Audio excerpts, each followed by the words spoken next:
গরম পড়েছে মানে সবার বাড়িতে নিশ্চয়ই দই তো আসছেই, বা কেউ বাড়িতেই দই বানাচ্ছেন। তো সেই দই দিয়ে আজ একটা রেসিপি বানানো যায়। তো আমি আজ বানিয়েছিলাম দই পটল। তার জন্য 250 থেকে 300 গ্রাম পটল নিয়েছি। পটলগুলোকে ধুয়ে পরিষ্কার করে নুন মাখিয়ে নিয়েছি। তারপরে পোস্ত আর কাজু ভিজিয়ে রেখেছি।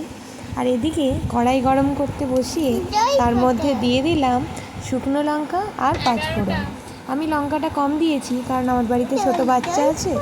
এবার আমি এক এক করে সব পটলগুলো এই কড়াইতে দিয়ে দেবো, দিয়ে পটলগুলো ভাজতে দিয়ে দেবো। পটলগুলো ভাজা হয়ে যাবে, এখন একটু ঢাকা দিয়ে দিই।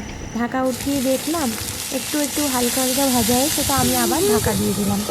ঢাকা দিয়ে এটাকে আমি 15 মিনিট রেখে দিলাম। তার এইদিকে আমি দই পটলের জন্য যেটা দরকার আমাদের, সেই দই।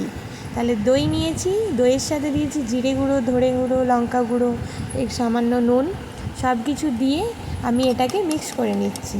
করে এটাকে আমি সাইডে রেখে দেবো। আর এদিকে দেখো, আমি যে পোস্ত আর কাজুটা ভিজিয়ে রেখেছিলাম সেটাও কিন্তু আমি বেটে ফেলেছি। এবারে পটলগুলো এই যে খুলে দেখছি হালকা হালকা ভাজা হয়ে গেছে।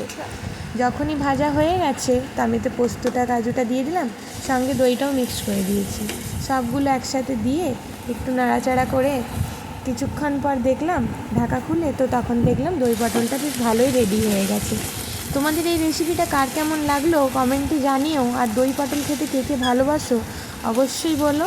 Tata, bye bye. আবার আসবো আমার নতুন নতুন রেসিপি নিয়ে।